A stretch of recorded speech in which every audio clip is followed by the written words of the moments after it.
మౌన పోరాటం మౌన పోరాటం.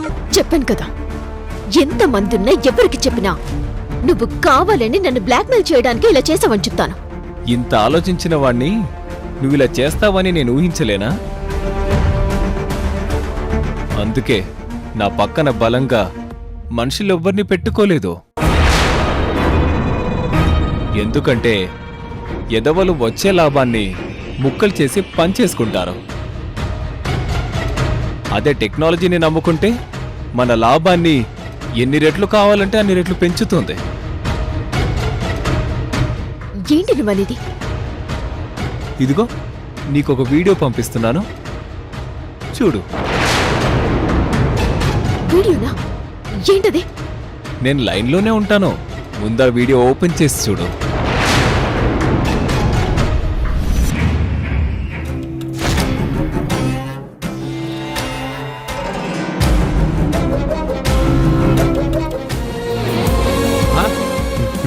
నానా, త్వరగా త్వరగా, ఎన్ని రోజులైందిరా?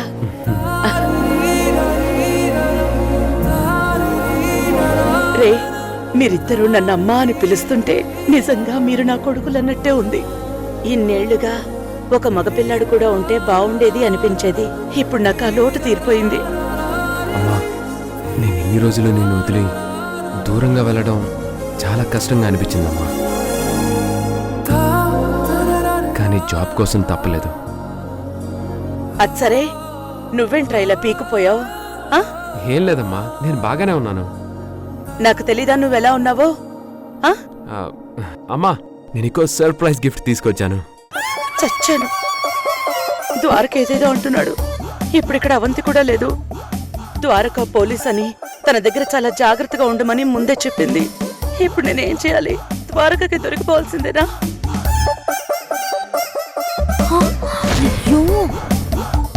ఇదిగో అమ్మా. ఏంట్రా అది?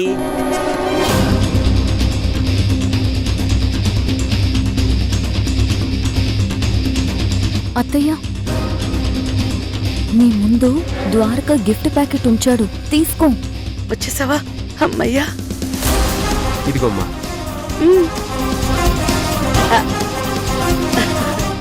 ఏంట్రా ఇది?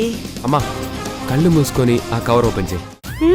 కళ్ళు మూర్చినా కళ్ళు తెరిచినా నాకంతా ఒకటే కాదు ద్వారక. కళ్ళే కనిపించవు, ఇంక కళ్ళు మూసుకొని ఏం చేసేది? అమ్మా, ఓపెన్ చేయి.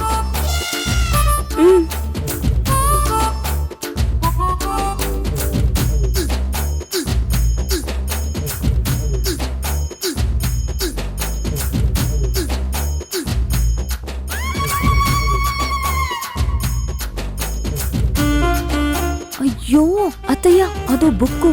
నువ్వు దాన్ని రివర్స్ లో పట్టుకున్నావు.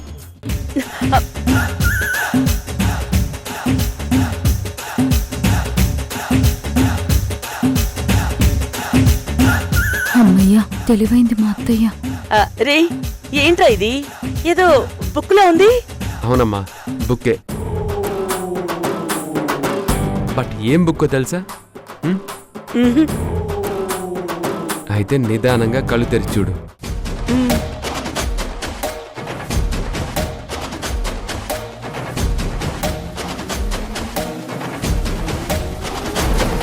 ఇదేం బుక్కో ఏంటో నాకేం తెలుసు, భగవంతుడా.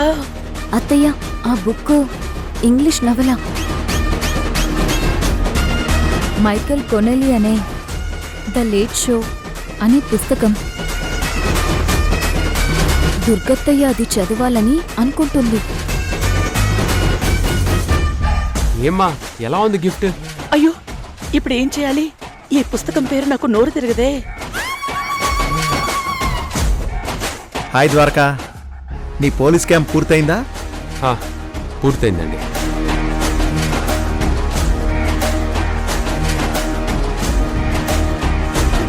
దుర్గగారేంటి ఏదో బుక్ పట్టుకున్నారు? పైగా అది పట్టుకొని అలాగే ఉండిపోయారు. చదువుతున్నారా చూస్తున్నారా? అసలు కదలికే లేదేంటి? అది అమ్మకి నేనిచ్చిన గిఫ్ట్. అమ్మకి చాలా ఇష్టమైన బుక్. అమ్మా, అలా ఉండిపోయావేంటమ్మా? ఏమైంది? అత్తయ్య ఆ బుక్ పక్కన పెట్టేయండి.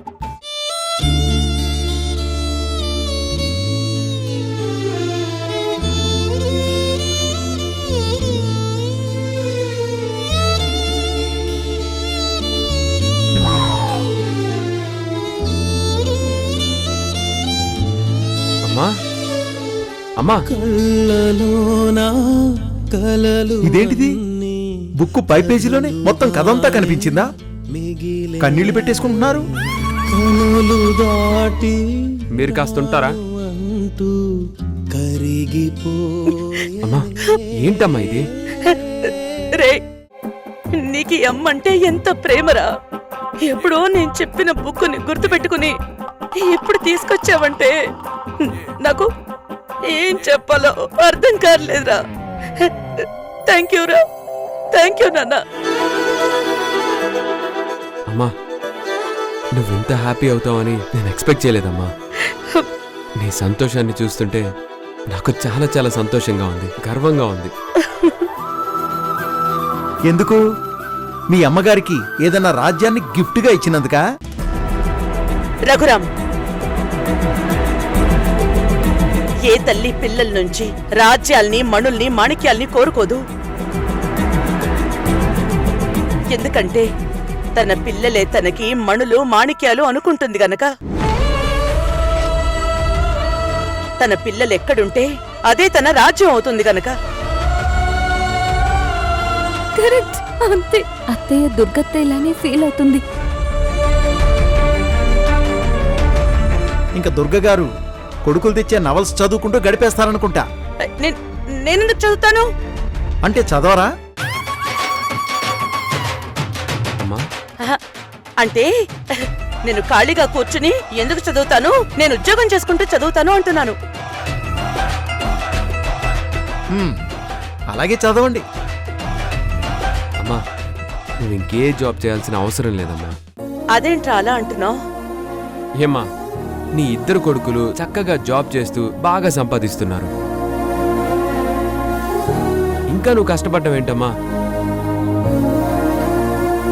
నేను సంపాదించి తీసుకొస్తాం. నువ్వు చక్కగా కోడల మీద అజిమాయిషీ చేస్తూ సంతోషంగా ఉండు.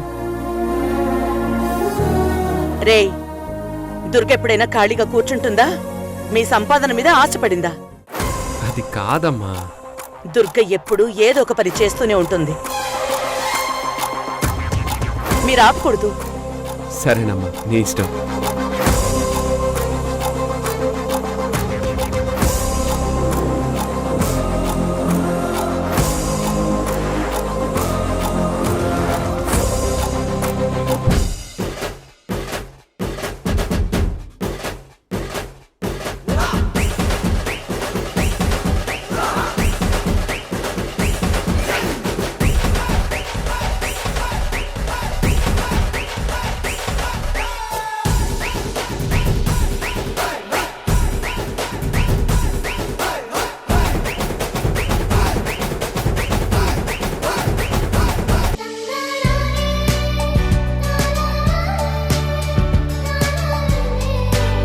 అవంతి, అవంతి, ద్వారకా, అవంతి.